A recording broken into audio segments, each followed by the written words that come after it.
Bonjour à tous et bienvenue au UGC Ciné Cité Halal pour ce nouveau mercredi de sortie. Tout le monde a ce matin sur les lèvres James Bond, mais pas que, parce qu'il y a aussi du film français ce matin, et notamment Tralala, le nouveau film des frères Larieux, et j'ai le plaisir de les avoir au micro ce matin. Bonjour messieurs. Bonjour. Ça fait 6 ans qu'on ne vous a pas vu en salle depuis le succès de 21 nuits avec Patty, qui avait, on le rappelle, fait 300 000 entrées en salle lors de sa sortie en 2015. Vous revenez aujourd'hui avec une comédie musicale avec Mathieu Amalric. Comment est né ce projet?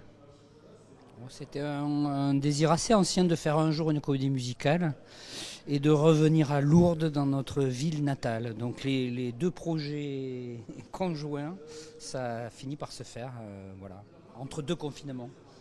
Et c'était une rencontre avec Philippe Catherine, qu'on connaissait depuis longtemps, depuis Un homme un vrai.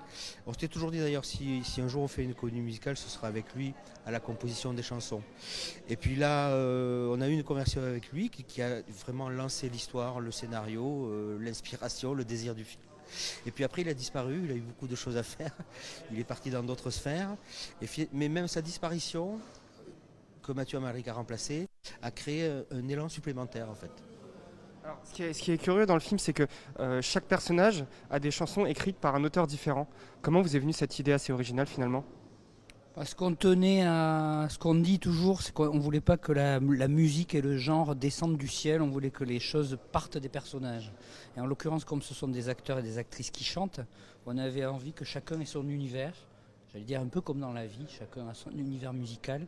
Et donc on trouvait très intéressant de faire des rencontres compositeurs-compositrices avec des acteurs et que chacun coacherait entre guillemets les acteurs pour aller chanter. Et donc ça donne des variétés de chansons. Après je dirais qu'il y a un esprit un peu commun à tous les gens qui ont travaillé sur le film.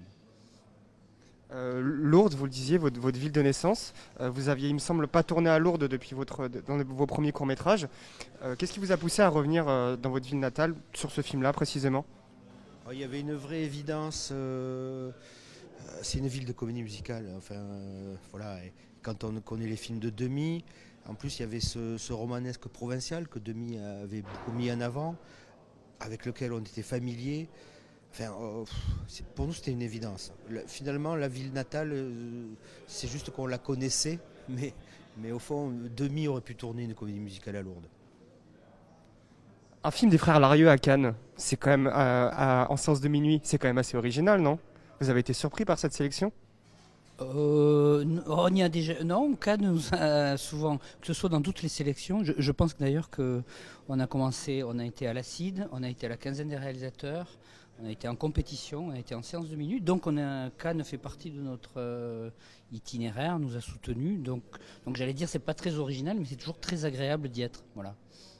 Et avec Pyramide, c'est votre deuxième film consécutif avec Pyramide Distribution. Est-ce que vous avez l'impression d'avoir trouvé peut-être des partenaires? Qu'est-ce qui vous a poussé finalement à retourner avec eux sur ce deuxième film après 21 nuits avec Patty? Troisième film. Peine au faire l'amour. Consécutif. C'était le deuxième consécutif, mais c'est vrai que c'est le troisième au total, exactement. Oui. Donc Le troisième succès, on va dire. On va dire dans 5 minutes. Non, ça a toujours très bien fonctionné. Alors au début c'était Fabienne Vonnier, Francis Beauflug et Éric Lagesse. Maintenant c'est Éric Lagesse. Donc avec Éric on se connaît depuis très longtemps. Il était même aux ventes à l'étranger, à l'international sur Un homme un vrai. Donc ça fait 20 ans qu'on se connaît.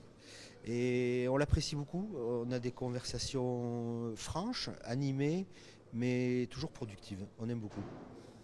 oui, c'est des vrais complices. Là aussi, il y a toujours un cliché qui consiste à dire d'un côté le commerce et de l'autre l'art. Franchement, si on fait du cinéma, je pense que les deux sont intimement liés. Et en l'occurrence, voilà, les travaux qu'on fait avec des distributeurs comme Pyramide le montrent, quoi. C'est des vrais échanges et c'est constructif. Merci à vous, messieurs. On vous souhaite en tout cas une journée la plus chantante possible, peut-être pour les entrées. Vous voulez ajouter quelque chose pour terminer? Oui, je trouve que c'est un très beau titre. C'est Tralala contre James Bond. Je trouve que c'est une affiche qui n'existe pas, mais qui dans les faits se joue là. Le jour où le méchant de James Bond s'appellera Tralala. Voilà, s'il y a des passionnés d'affiches qui nous écoutent, n'hésitez pas à faire un petit crossover entre les deux affiches. Ça peut toujours être très drôle. En tout cas, merci beaucoup, messieurs. Bon courage à vous, bonne journée. Et à très vite sur des Débrief Film.